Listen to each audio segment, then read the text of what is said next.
It's another edition of the Stretch Big Podcast. Hello, I know it's been a while. Surprise, back from the grave. We weren't literally in the grave. We might have figuratively been there. I don't know. But for the first time since before the Creighton game, we've got a podcast for you. I'm not gonna go full like lay down on the couch therapy session. Give you the reason why it's been a long time since we put a pod out. Life gets in the way sometimes. You get busy, but we're at it's January. Just Big Ten play the rest of the way. Lots to talk about with Nebraska basketball, and we're back with a recurring guest, a returning friend of the podcast, Joe Jackson, who does great film breakdown stuff on YouTube, Twitter, and his Substack, Feed the Post. Cannot recommend it enough. But as we sit here recording this, Nebraska is 12-3 on the season. Go back to the week of November 22nd when they beat Creighton. Don't know if I would have had them at 12-3 at this point. That's just pretty good. Ken Pom is projecting them to go 20-11, and I'm sure Torvik has them at 20 around there too. And they're in position to go back to the NCAA tournament. There are just some things yet to come with this season and plenty to talk about, starting with a trip to Purdue this coming weekend. And Joe is a Purdue guy, and that's why he's on the show. We talk Big Ten, big picture, some Nebraska-specific stuff, and then looking ahead to Purdue, their personnel, and the matchup on Sunday at Mackey Arena. So without further ado, here is a podcast conversation with Joe Jackson. It's wild that I'm at a point now where I can just bring people on this show, and they're returning guests. They're friends of the program, for lack of a better word. They're returning guests, friends from throughout the basketball world. And this guy, we had a really fun conversation in the summer when it was like the middle of summer and everyone was longing for football. And we're just like, basketball is still pretty close too. Now here we are in January, and it's the heart of college hoops. We got, Big Ten play the rest of the way, and we are both Big Ten guys. I'm happy to be joined once again by Joe Jackson. Does great content on his Substack, Feed the Post, Substack, and YouTube. I've been really enjoying following along with that throughout the year. And he's also a Purdue guy. So we're going to talk a little general Big Ten and then also preview Nebraska-Purdue on Sunday. Joe, thanks for hopping on, man. Good to chat with you again. Yeah, appreciate you having me on as always. It's always enjoy talking hoops with you. And like you said, we're in the heart of it now. It's Big Ten play. There's meaningful games every single night. It's a fun time. It's a stressful time, but always good hoops. Not always Absolutely. Good hoops. Mainly not always good. I know some people in Minneapolis who would argue with this with calling anything always good. But we were talking before I hit record. Like someone dropped the how many weeks until Selection Sunday stat nugget on me today. I'm like, that sounds way closer than it should. But like you said, I mean, we got mostly 17. I mean, Nebraska's got 17 league games left, and it's all Big Ten from here on out. No more. Aside from that random week in February where Illinois goes to Cameron, that's I completely forgot about that until someone reminded me about that recently. Illinois playing a true road game at Duke in February, which I think it's Madison Square Garden. Oh, it is Madison Square Garden. You're right. It's not a true road game. It's at MSG. I remember when it got announced, someone tried to tell me it was at Cameron, but they're like, yeah, Illinois still plays Duke in February. I'm just like, wait, what? And then I remembered when that got announced, but Duke does love them some MSG. So that does not surprise me whatsoever. So we can talk a little general Big Ten because there have been, I think you would agree, there have been some teams that have overperformed preseason expectations, to say the least. There are some teams that are kind of right about where I thought they would be. The team whose jersey is over my shoulder, kind of right where I thought they would be. Not great, but not bad. They're painfully in the middle, but the middle in the Big Ten is kind of the sweet spot because the middle is so murky and jumbled up. And there have been some players too, and I have to plead guilty. If you had to put me on the stand, I would have to plead guilty to grossly underestimating Illinois basketball. I did not think that they would be able to completely bring in a new team and still look as good as they do. So that is my I thought they'd be good, but they're far and away just how good they are is the biggest surprise for me so far. As we sit here, second week of January, who's a surprise team for you, either to the good or to the bad?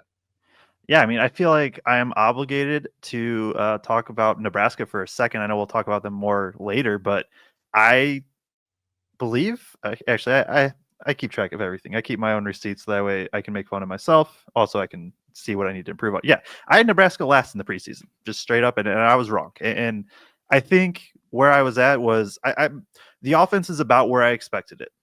Solid enough where it's not going to kill you every game, but not something you rely on. I just vastly underestimated the defense, and so they've been a surprise team for me. Of just like, yeah, no, they're.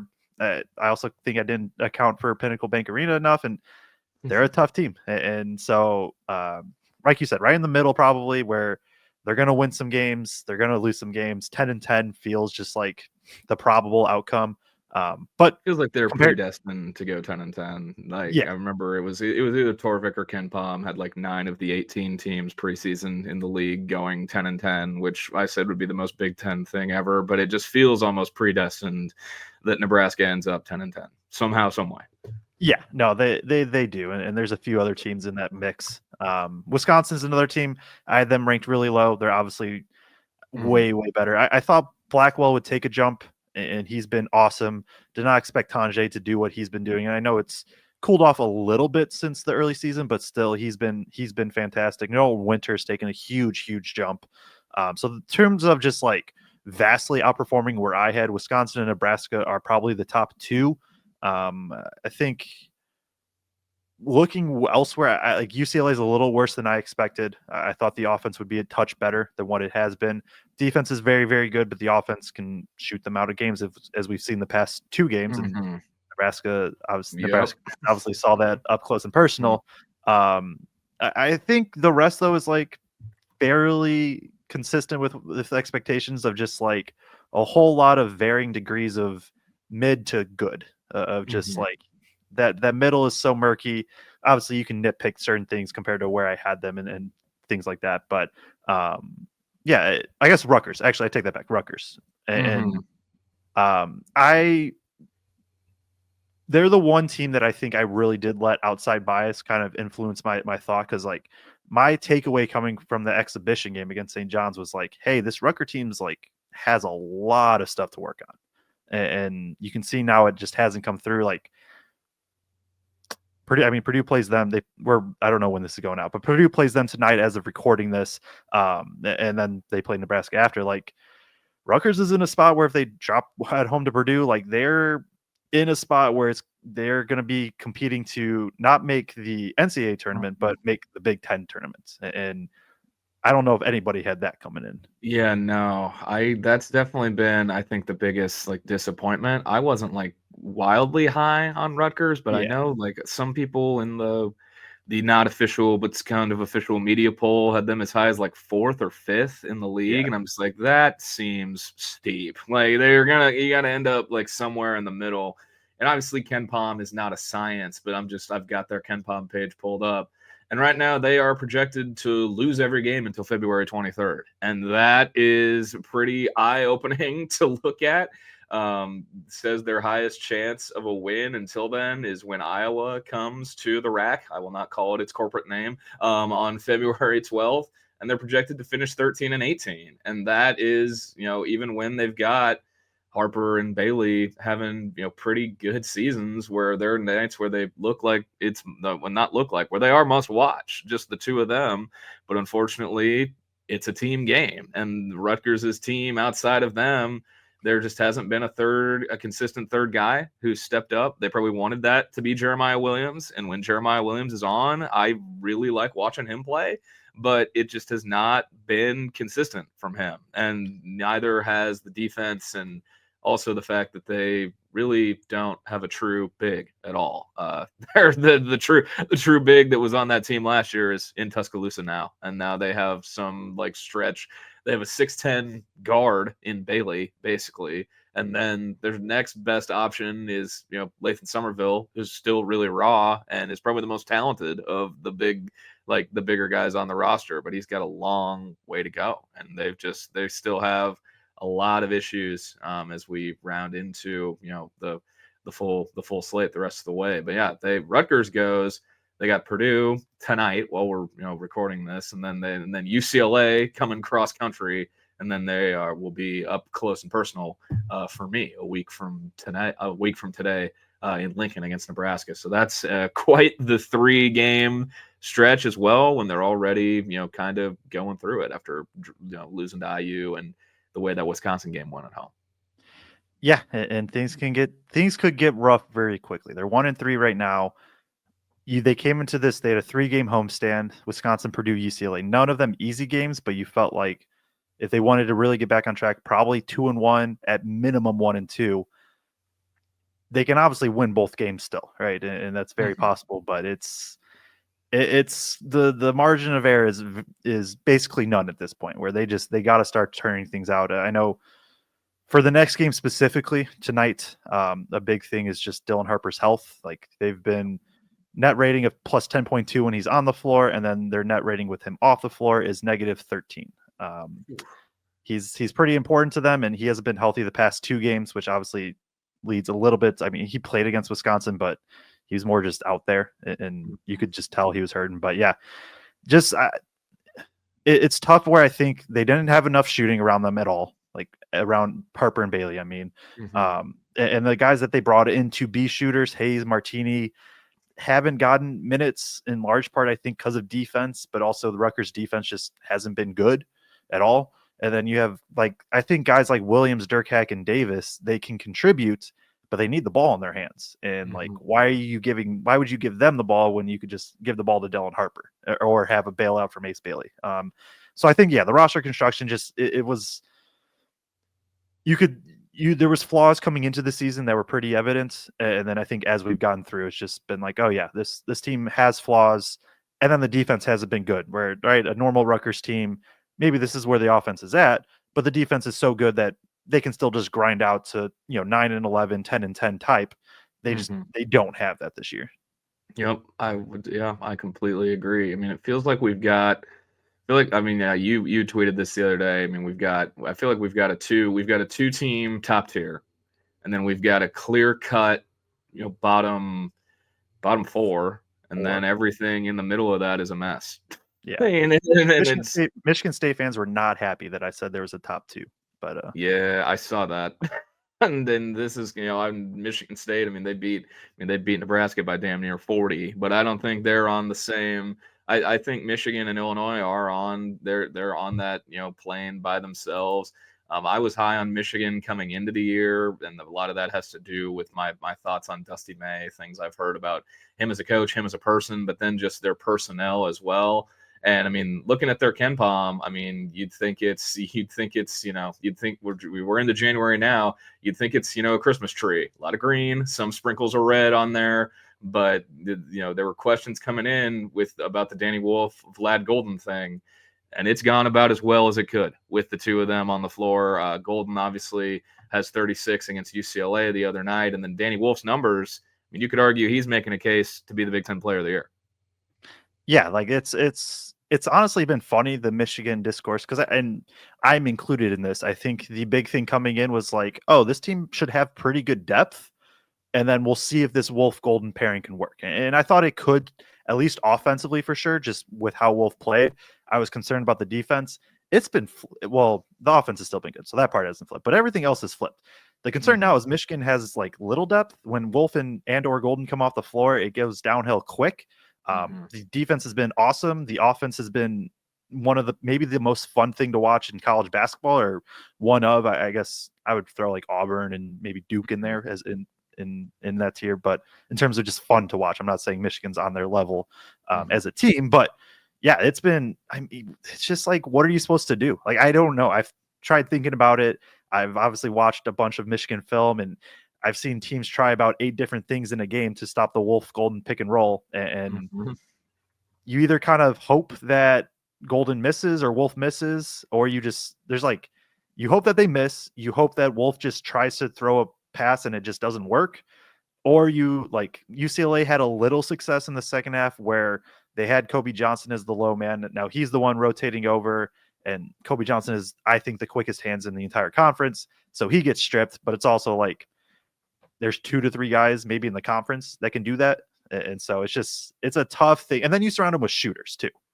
And so it's you can't even fully help off shooters, although Michigan's been one of the streakier 3-point shooting teams. I know I've put out this stat on Twitter, and I think it still holds true pretty much. They're shooting 37.8% from three on the year, so that is 29th in the country on the season. So 37.9% or whatever. Mhm. On the season, they have shot between 30 and 40% twice.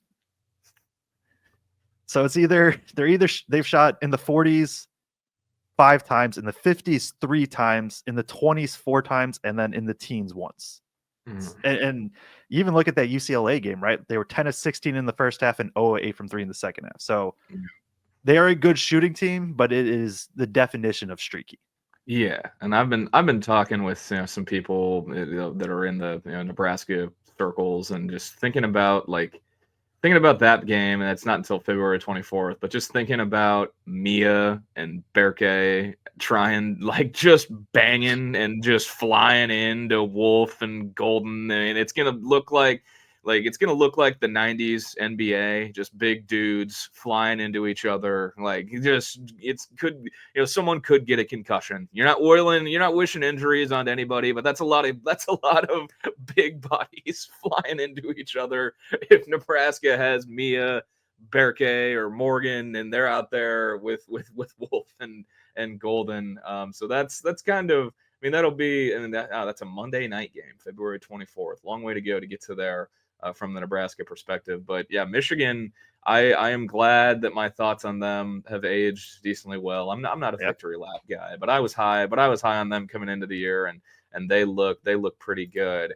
And then I guess we can talk about the other team at the top of the conference as well. A team that comes to Lincoln this month in Illinois. I talked about it. I did not expect what we've seen from them, even without Kasparis Yakuchonis. They take care of business against Penn State in Champaign last night. I mean, this offense, it starts with talking about Yakuchonis. He's going to be a top 5 NBA pick. I mean, there's going to be a lot of Big Ten flavor between him, Bailey, Harper. There's going to be a lot of Big Ten flavor at the top of the NBA draft this year, which I like, given, the little more college basketball flavor in the draft. What's what we can start with Yakuchonis? Just how special is he? Like when you watch their games and you watch their tape. Yeah, I mean he's everything you want in a point guard. 6'6", can make any pass he wants. He's been awesome from 3. He's been awesome off the dribble from 3. I looked up the stat the other day. I'll pull it up as I'm talking here. He's shooting insanely well off the dribble, and so at 6'6", being a guy that can go get downhill, get to the rim, create for himself, create for others, can knock down threes. I also think he's a solid defender. Like I don't think he's a negative at all on that end. It's pretty much just everything you want. So he's taken 45 pull-up threes. He's 21 of 45 on pull-up threes, 47%. He is 7 of 23 on catch-and-shoot threes, 30%, which is just a kind of wild split. He gets to the line really well. He shoots free throws really well. I think the one biggest question mark is probably the turnovers.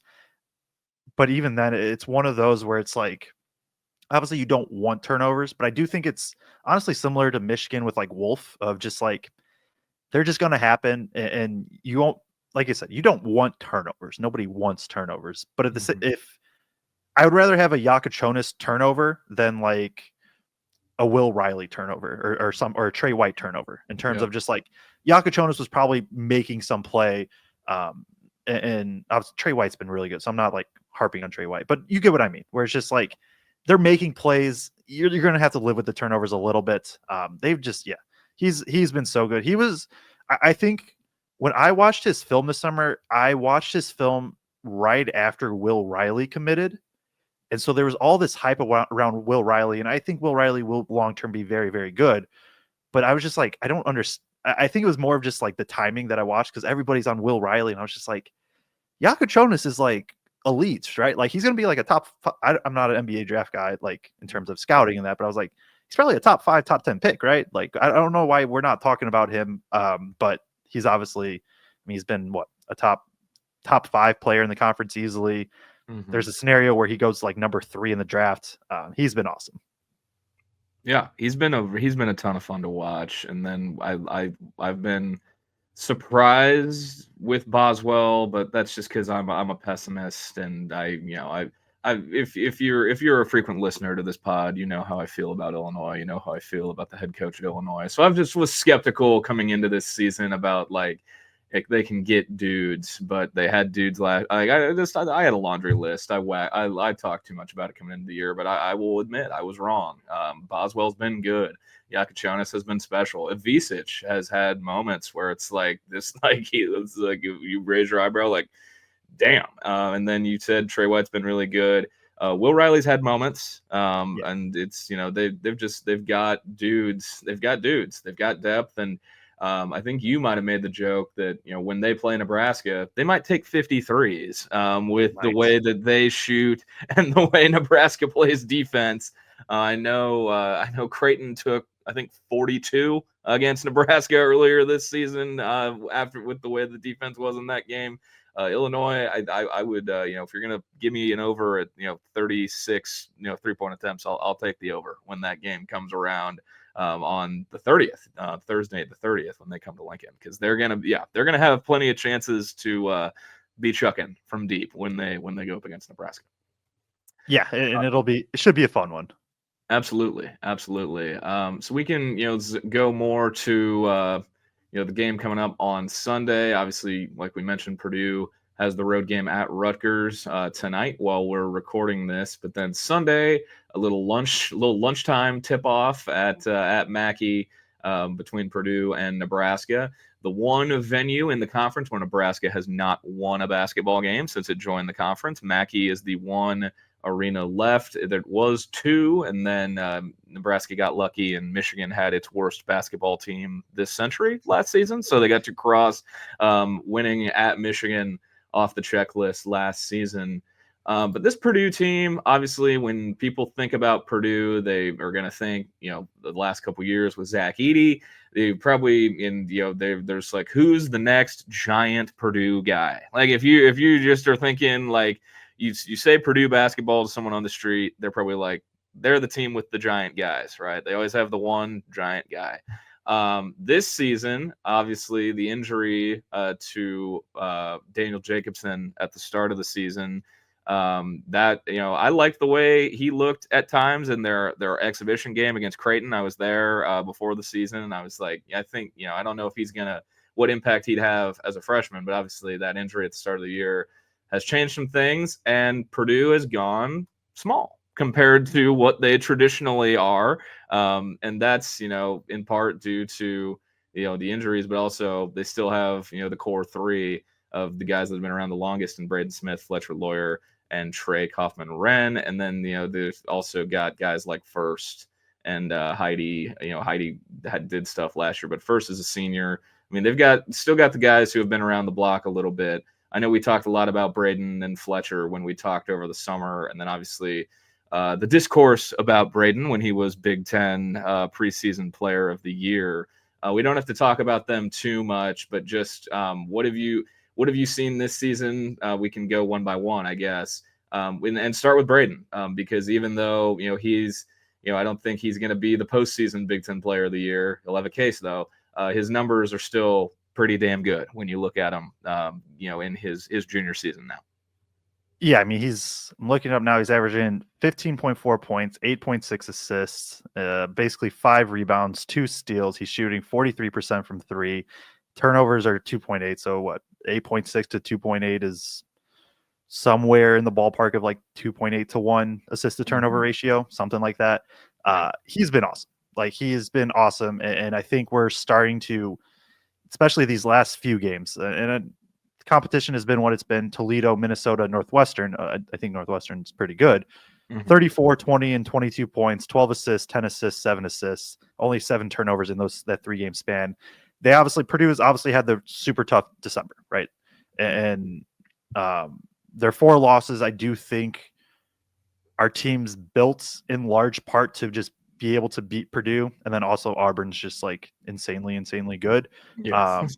And right, I think you could argue maybe Painter should have scheduled a little bit weaker non-conference, just like a touch. I think, what are they? They're 15th overall in non-conference schedule, and I think only 1 or 2 power conference teams are ranked higher. The rest of them are the SWACs that kind of fund their program through bye games. Yeah. Braden's been awesome, and he can still just dissect teams. Like I think quickly he shut up people about like the Zach Edey made, you know, discourse of just like, no, Braden Smith is still going to go create shots for others. I also think like we'll talk about Fletch in a second. I'll save it for Fletch, but that also applies to Fletch as well. And you're starting to see him be able to take over games a little bit more. And so in the roundabout way, I was trying to get back to, hey, those 4 games that they lost, really, really tough opponents.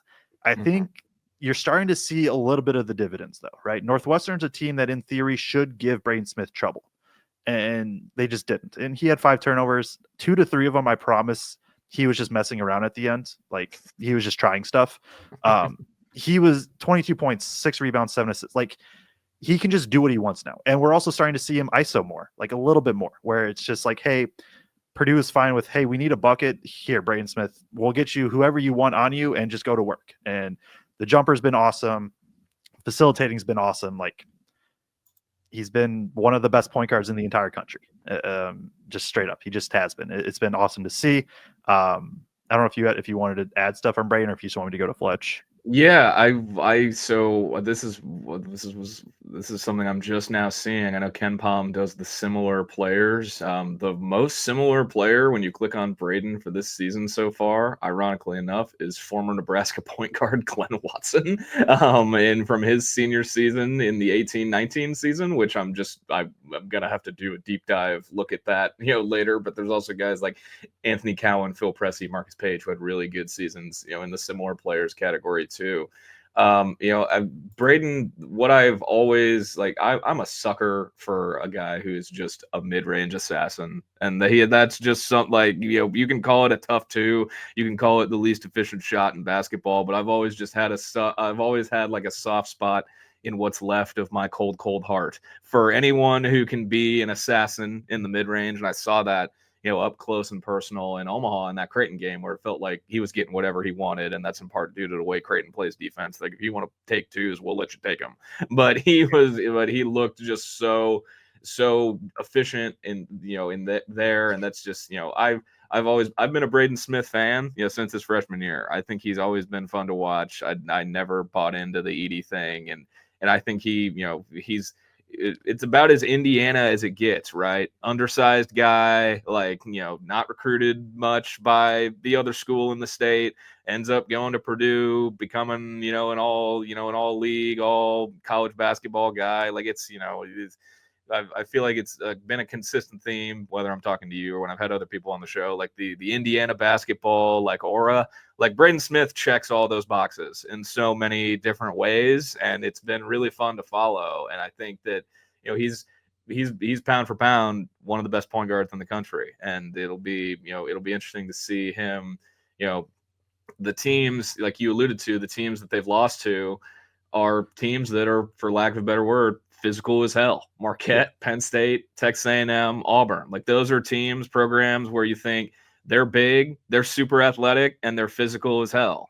I know Nebraska wants to be one of those things. I don't think they're capable of the thing in the middle, but I know they want to at least be two of those 3 things going up against Purdue on Sunday. We can talk about that more about the matchup. But yeah, I will gladly wax poetic about Braden Smith. I know that's not what the people came for, but I will gladly, talk about him and how fun he is to watch plenty. Yeah, 1 or 2 more minutes, because I'm also like, I could talk about Braden for hours. He's awesome. He's leading the country in assist rate. Almost basically a little under 50% of Purdue's buckets are assisted by him when he's on the floor, and he's basically on the floor for 40 minutes. Turnover rate has dropped from last year a little bit. And then, yeah, like he's just, like you said, he is that Indiana dude of just like my favorite story for that I've for watching him, watched his high school film coming into his freshman year, and the moment where I was just like, oh, like this dude's different is, so it's in section, it's called sectionals or regionals here, I forget which one it was. It's the playoffs, the postseason. They're going up against it was sectionals. They're going up against a really, really tough team. I think number 2 in the country, or not country, in the states, for their level at that point. Braden Smith was. What did he do? He came down, hit like a 30-foot 3 in front of the opposing student bench, talked to them while running down the floor, The other team throws like a pass ahead. He one hand grabs it, turns around, dribbles down, no look, left hand off the dribble, dump off pass for somebody for a dunk, and then talk to the crowd once again. And I saw that sequence, and it was like all 10 seconds, and I was just like, yeah, no, that like Purdue got a good one. He's gonna be just fine. Yeah. He has one more year at Purdue. Like I think that's the quiet thing that hasn't been, and not that there's been a need to mention it, but like he has one more year at Purdue. And I was just on the Hoops podcast with Dylan Burkhart, who he does really, really good work covering Michigan and Big Ten. And I asked him, I was like, how quickly until Braden Smith gets Zach Edey level hate? Because like I feel like already at this point people are tired of him, and then he's going to be back for one more year. Yeah. Yeah. No, I just saw this is not, Big Ten related, but I saw the stat that, Ant Wright put out that Marquette's only started 8 guys in the last 3 years. And I feel like that's a really and I've just realized like how many dudes there are like in the Big East that have just like been around forever.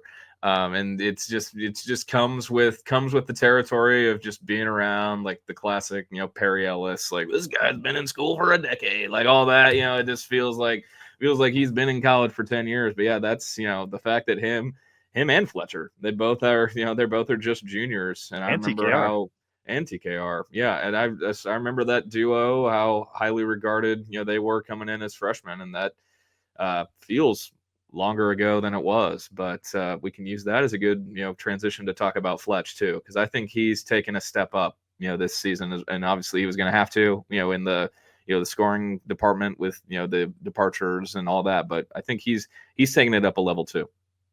Yeah. And he's even more so than Braden. I think people were like, oh, Fletch isn't going to be good without Edey. Like Edey's what makes him get open looks and all that. He shot 44% from 3 last year. There's no way he's going to shoot anywhere close to that this year. Well, he's at 48.3% from 3 on the year. He's shooting 44% in conference play. And then the 2-point percentage has jumped astronomically. And he has been just like, for Purdue's offense specifically, right? Because Fletch has a lot of flaws defensively. Like, not gonna ignore those completely. But offensively, he's just been the perfect third guy, where you have this insanely ball dominant point guard that can get anybody open. You have TKR as this big that can short roll, he can post up, and now you have Fletch, knockdown 3-point shooter. But the other thing is he's getting his own shot a little bit more in terms of just like attacking closeout. He's shooting 15 to 24 on shots on twos outside of the paint on the year, shooting 40% on shots like inside the paints. Like he's still not a great finisher at the rim, but he's getting to that mid range much, much more. And he's just an elite shooter. And so you add those, he has pretty good decision making. Like he gets to the foul line a good bit and shoots really well at the foul line. He's just been that perfect third guy on offense for what Purdue needs. Absolutely. And then TKR too. I mean, it felt like last year with Edey, when Edey ever was on the bench, they'd try, like it kind of became like they're going to try to do the TKR thing again. Like, here they go. Like they're trying to, do the, like, is Painter trying to force this? Like they're trying to, obviously they believed in him last year, and the jump he's made, has been pretty impressive, because I mean he's had some nights where I've looked at their box scores and I've been pleasantly surprised, to be quite honest. But he's off to a really good start to the year. How have you seen his game make the jump, and what are the biggest strengths you've seen from him this season so far? Yeah, I mean, I think you could see the little flashes last year. Like the Illinois game stands out when Edey got in foul trouble quick, and I think TKR, I have it pulled up, I can just look. TKR in that game where Edey had foul trouble, he went for 23 against Illinois. Like you saw the little flashes last year, but it was like, why would you give TKR the ball when you have Zach Edey, right? This year he's just been pretty efficient. Like he has been a guy that can score pretty much anywhere on the interior. He's not really a stretch big. He can knock down a 3 if needed. But he's just been good in terms of, the biggest thing is the short roll, where he'll set a screen, and instead of rolling all the way to the rim, maybe like Edey would, he'll roll to the, anywhere from 10 to 17 foot mark, catches the ball. He has really good touch on his floater.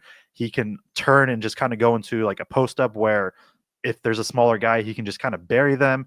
He's also been a good facilitator. Like the passing is taking a big jump in terms of, he can short roll and now he can kick out. We looking at specifically the Nebraska matchup, like I would expect that to be used a good bit, where TKR yeah. will catch at the 15-foot mark. He'll either one dribble into a floater, or if Nebraska with their defense, like generally somebody will be semi-open, or they'll be open enough to catch the ball on the perimeter, and then Nebraska still does a good job rotating from there. But Yes. I would expect to see a lot of that, where he's just kind of used it as strength right there, use his size, and also just I know for Nebraska specific, it won't be a lot of post ups, right? Just with how Nebraska defends, but with Purdue's gone back to first at the 5 and a little bit more traditional 5, and I know it's still small for Purdue standards, but I do think in some cases that allows him to kind of bully 4s a bit more as well. I've liked the first. I know we'll talk about the other guys in a sec, but I've liked the first edition back at the 5, and I think it's even just made TKR better. He has scored less than 11 points 0 times this year. And I think he scored less than 15 only like 3 times this year. He's just been a bucket. Yep, he has, and and like you said, he's been really efficient. You kind of beat me to the punch, mentioning the short roll and like what that would play into the the Nebraska matchup. Because I mean, the biggest thing, we saw it the other night against Iowa. I know you did the breakdown of the Dix and how good he looked, but I mean, the biggest thing, with you're a perimeter oriented team with Nebraska is the skip passes. Like if you can find a skip pass and you're probably going to get a good look. It's just got to be for the right guy. Like it's all about your communication with the rotations and the extras, the skips. I mean, they're going to be there, especially off of if you even try to go into the post with how much they try to shut the water off inside. So I mean that we'll talk about that more with the matchup. Obviously, you mentioned they've gone back to first at the 5. I was really intrigued coming into the year, as I'm sure plenty of Purdue people were, by CJ Cox and Jakari Harris. There have been moments. There haven't been any anything that I think will be on the career highlight reel for either of them so far, but there have been like little flashes where you're just like, I see it. I can see the vision, with the two of them, two really intriguing guys, and they're they're both true freshmen, right? They didn't redshirt last year. I think I was gonna say I think they're both true freshmen. What's the scouting report on those two? And I did realize that I forgot about Colvin, who had a lot of intrigue from me as well. But we'll talk about him next. The two true freshmen with Cox and Jakari Harris. Yeah, so for both are good defenders. And I think if assuming Jakari stays at Purdue and all that stuff, I think he's an all Big Ten defender at some point in his career. The dude if Jakari, and I buy this, I think the shooting's going to come around eventually. If Jakari was shooting the ball well, he would just, I think he wouldn't have been out the rotation quite as much as he's been. And I also think he'd be on potentially making that 5th spot for the all Big Ten freshman team. He does everything just pretty well, except for he has not shot the ball well. And that's why he hasn't played as much recently. He started the year. He started the first 5 games. Pretty good facilitator. He's a guy that they work well together, and it'll be fun to see them over the next few years, right? There's one more year of Smith and Lawyer, and then Harris and Cox will be juniors by the time that they presumably get the real starting 1-2 punch. They complement each other so well in terms of Harris is a driver that has a little bit more size to him. Cox is just a bucket, and right, his breakout moment was kind of the Bama game where he hit 3 threes in a minute and a half, and just basically broke that game open. Because aside, you take out that little stretch, it was basically even the rest of the way. But they're both good defenders, both can handle the ball. You're starting to see Cox in the starting lineup now because of that. He's a guy that can defend. He's shooting the ball pretty well, and he can also be a secondary ball handler. And so that's just kind of who they are. They're both Purdue guys. It checks out. Cox is another insanely underranked dude. I think he's 271 or something like that. Painter Painter found him by accident. I don't know if that's a national story at this point. I assume probably not, but he was going to watch another recruit in Vegas. And I've watched that game over the summer. Cox went for 32 and just some of the toughest shots I've seen all summer. And Painter's like, hey, who's that guy? And they actually ended up getting Cox over the other guy because the other guy. That's great. That's great. I think it was Travis Perry for Kentucky. Oh, yeah. That's who he was there to see. Because Purdue was in on him, and I think Perry was taking a little bit too long, and then Painter's just like, no, I'm going to go with Cox.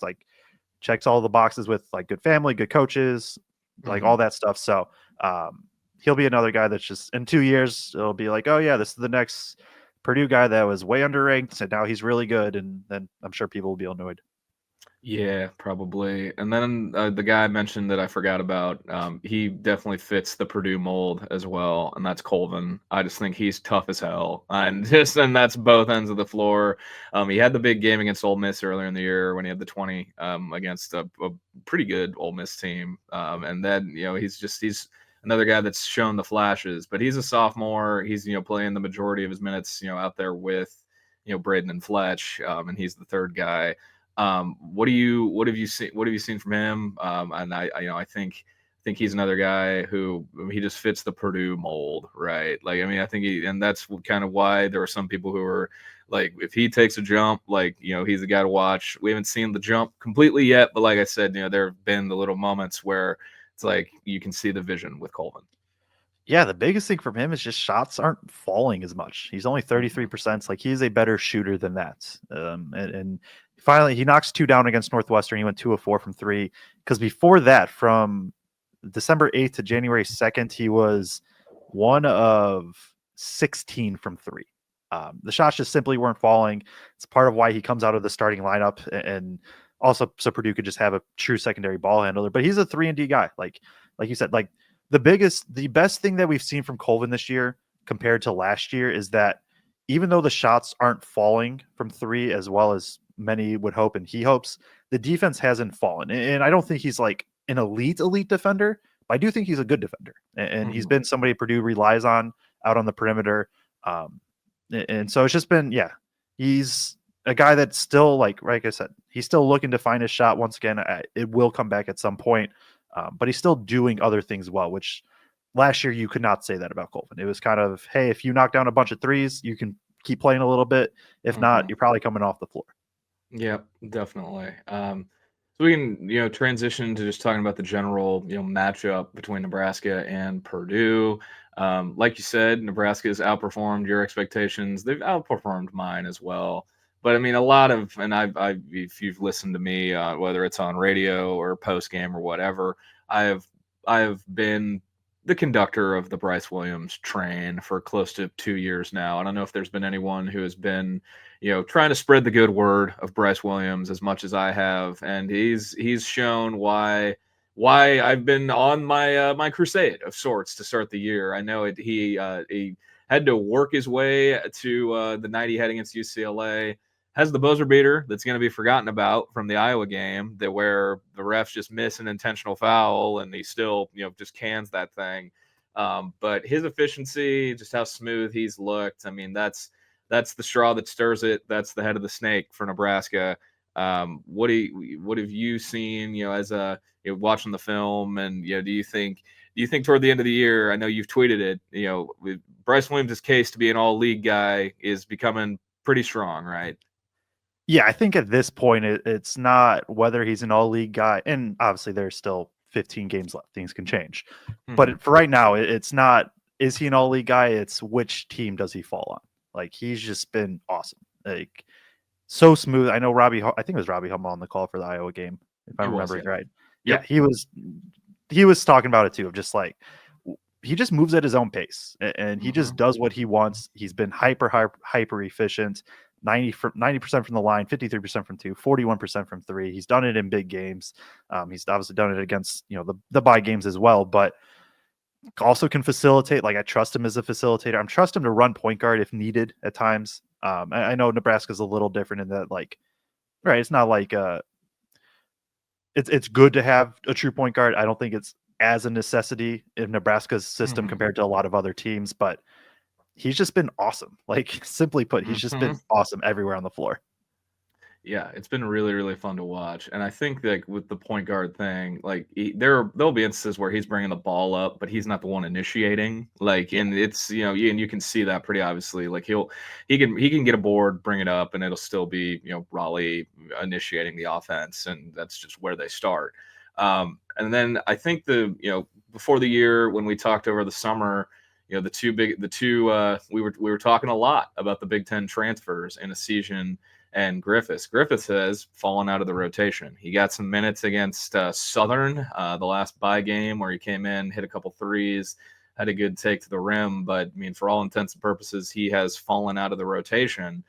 And Connor Essegian has been Jekyll and Hyde. I shared this, stat on my postgame show after the Iowa game.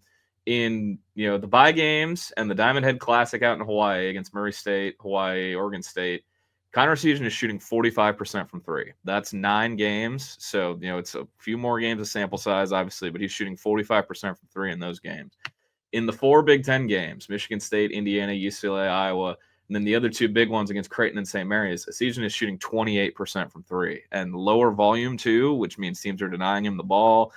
They talked about it a lot on the broadcast of the UCLA game. I know because I was getting texts about it, because he was 0 for 6 from three, but his plus minus was still like plus 22 or something. And I know Nick Baugh, he does a really good job. He was talking about this, just the attention that Essegian gets defensively, because he really is their only, the high school basketball cliche, like he checks in, you're hearing shooter, like he's the guy, like why he's in the game. And I think a key for Nebraska, not just in this matchup against Purdue, and it'll have to be Essegian's a Fort Wayne kid, so he'll be back in Indiana. I'm sure he'll have friends and family in attendance, but it'll be the rest of the way.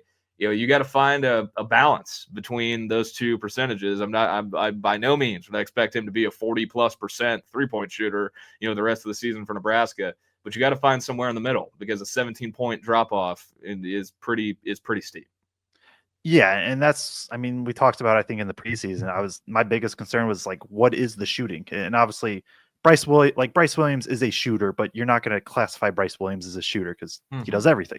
Yeah. Connor Essegian is that guy where he just comes in and he has to knock down threes. I do think, like you said, and the attention he draws defensively does warrant him minutes, even if he's not hitting. And, Absolutely. Just with how it can change defenses, because outside of that, you're fine with Wooster. It still always throws me off that it's Wooster. Like, it throws me off too. So why you're is not the R allowed. silence? Yeah, it probably works better for him that the last name isn't Worcester, but regardless, Wooster, you're fine with shooting, but you can tell you're probably fine with shooting for now. I know he's hit a few as of late. Obviously, Morgan, you're fine. Like, Mia's not going to shoot threes, but Morgan, you're fine. Juwan Gary's the one guy besides Essegian and Williams where it's like, you don't want to let him get hot, because I do think he's a bit of a streaky shooter, but at the same time, you probably let him shoot until he hits a couple. Essegian has to knock down shots. It's as simple as that. It's what Nebraska needs to help space their offense a bit.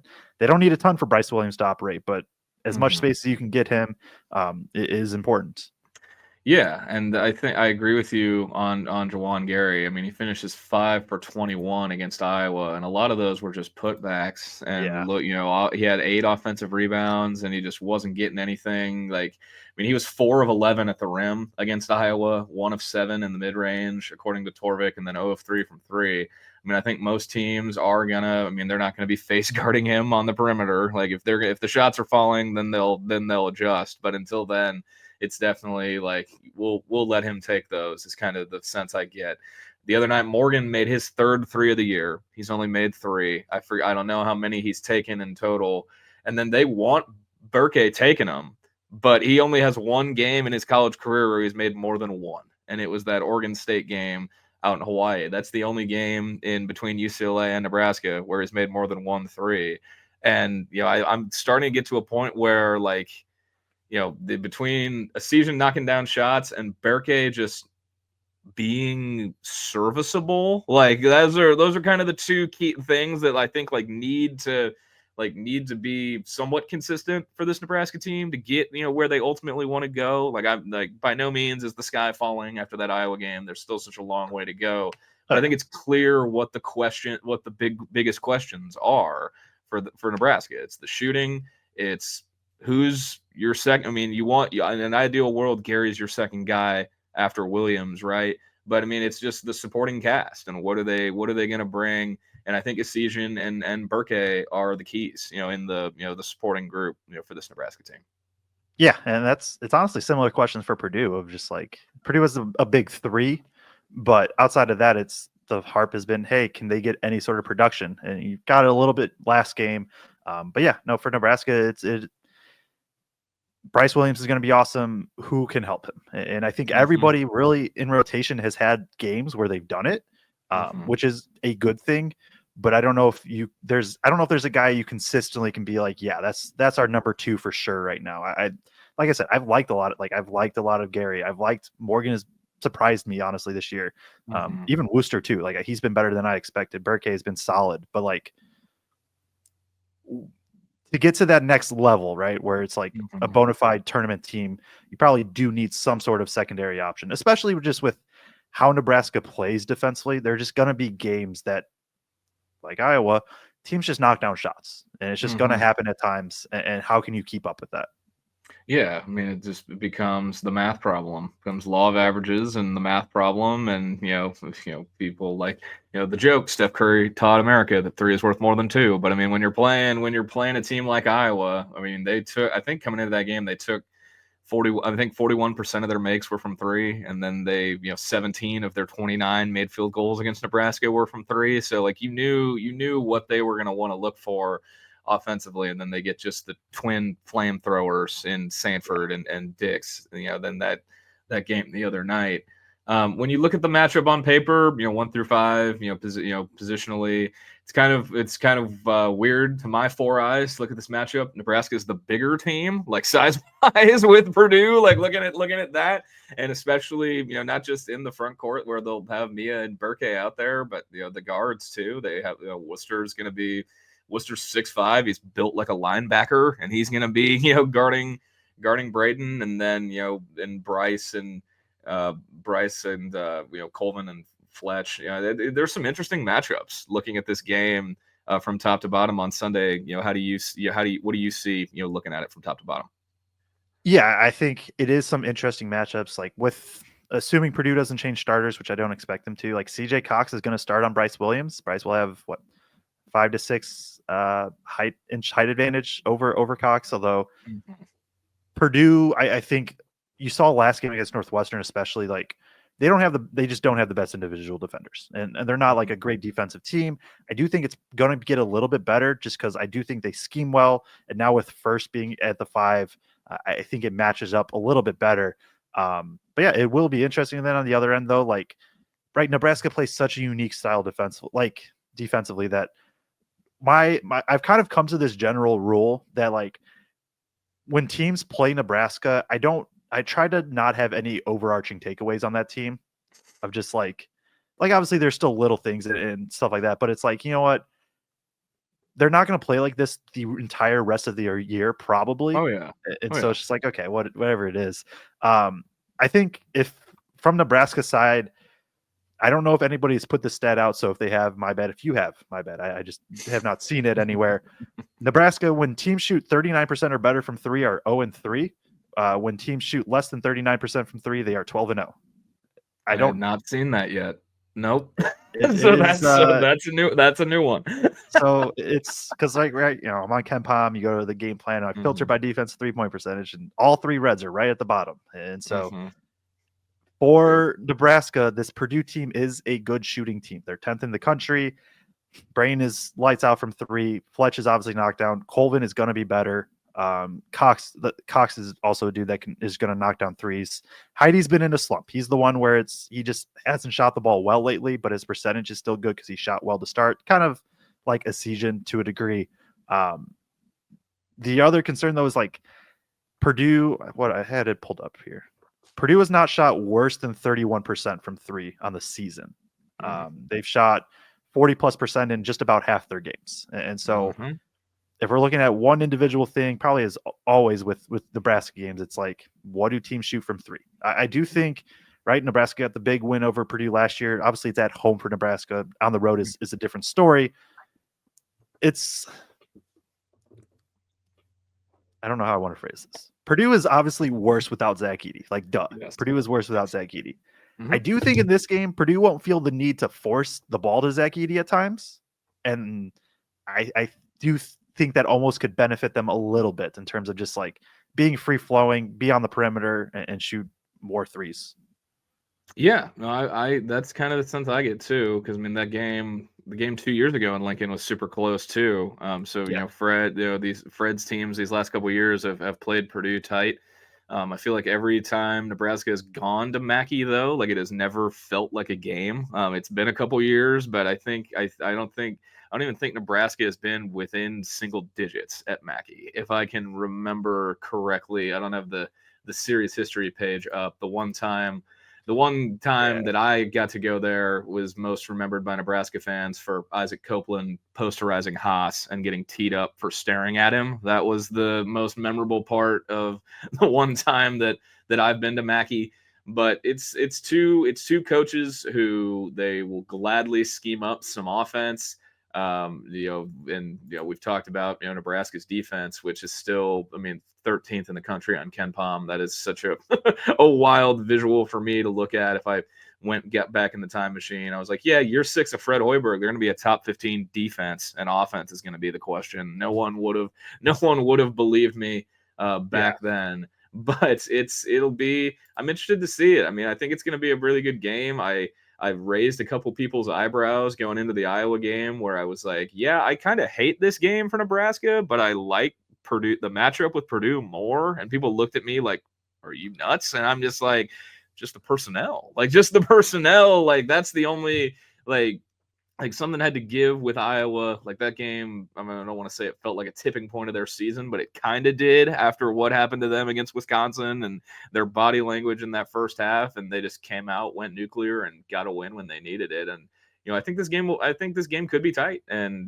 but at the end of the day, Mackey is Mackey, and there's a reason that it's the only venue in the league where Nebraska's yet to pick up a win. So it should be a fun game on Sunday, regardless. Two teams that are they have their identity. They know what they want to do. It's Yep. not going to be, it's just going to be a, it's going to be a something's got to give kind of thing. What will be the first, what will be the first, domino to fall schematically for either team. Yeah. No, I think it should be fun. There's always the concern, and this is just coming from a big, like I cover the Big Ten. I do think there's always the concern that, especially in Mackey, Purdue is just going to have sometimes those games where it's just like, yeah, they're shooting 65% from three and they made 15. Not saying that is going to happen. But there is that concern. But yeah, no, aside from that, I do think it should be somewhat close and it should be a pretty good game. Bryce Williams, like, I don't know if Purdue has an answer for him in terms of what they want to do defensively. Yep. Going to be kind of a little bit of hoping he just misses some shots. I think is a little bit of what the defense will be. So no, should be a fun game.